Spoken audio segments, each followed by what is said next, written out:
70 to 75% of Christian youth have left the church. Some have reported not up to 90% or more. What are you guys going to do about it? Ministry is hard work, and is even harder for those trying to reach 20-somethings who are leaving the church. We need to get involved in building relationships with teens and 20-something believers. It's an excellent way to disciple others while also keeping young people connected to the church. I've been working with 20-somethings for over 2 years now. We have fought against the general statistics and have been able to keep 60 to 70% rather than losing 70 to 75%. We've made a great impact in their lives. And based on my experience and my research, everyone can get involved and alter this mass exodus of youth. Getting involved with 20-somethings allows everyone to take part in the Great Commission, church assimilation, and the greatest commandment.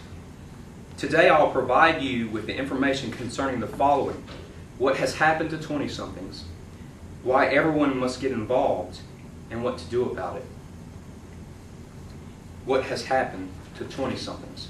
According to an article by Kathy Grossman in the USA Today, 70% of surveyed Protestants stopped attending by age 23. These were people that were in church early. This is affirmed again by a study done by Barna Research Group. They found that despite strong levels of spiritual activity during the teen years, most 20-somethings disengage from active participation in the Christian faith during their young adult years.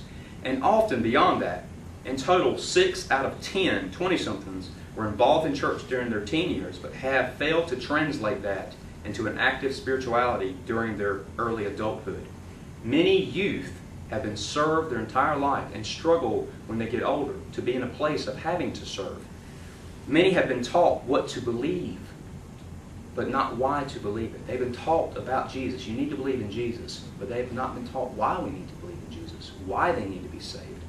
More importantly, is knowing that millions of teens are leaving and not many people are doing anything about it. Why everyone must get involved. Already you can see that by the information presented, that youth are leaving by the droves, and we can change this.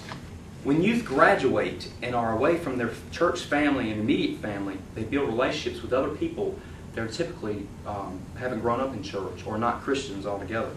Alex McFarland, in his book, Stand Strong in College, he emphasizes that the fact that when youth leave for college, they can fall into emotional and social traps. This is a major relationship transition and an emotional transition when youth go to college.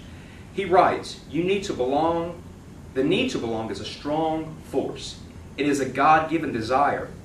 God did not make us to be lone rangers. According to His plan, we are born into families. Our church is or should be an extension of our family. When we reject God's plan for getting our social needs met and replace His plan with another, then the need to belong becomes a trap. According to data gathered by Reggie Joyner in his book, The Slow Fade, he writes, most churches and families have programmed a finish line in youth or student ministry at 12th grade. At church, we push our seniors out the door, breathe a sigh of relief, and let them disappear for years. We make graduation the goal, and when they're done, then we don't have anything much to do with them after that. What to do about it? Often the church has just simply tried to get people saved, but the great commission of Jesus is to make disciples and to bring people into His church. We have to be the one who makes the first move. Discipleship is not just about saying the Romans Road or a sinner's prayer, but coming alongside and teaching them everything Jesus has commanded. Chuck Bomar, in his book, College Ministry 101, writes, very few young people, as little as 25%, actually connect with another Christian adult once they graduate from high school. That means they leave, break relationship with other Christians, and then develop relationships with non-Christians. They struggle with building relationships with other Christians. Other Christians, regardless of what age, have to reach out to 20-somethings. Not just say, hey, in the halls of a church building, but to really put your arm around them and get into a good conversation with them and ask about them. How are you doing?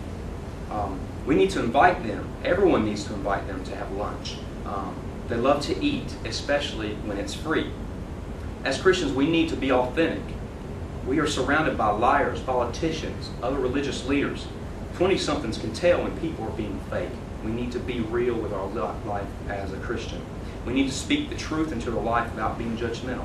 The Bible tells us to speak the truth in love. We need to challenge them. They know that everything worth believing is worth struggling for. We have to be the ones. You guys have to be the ones to start reaching out, to make that first step.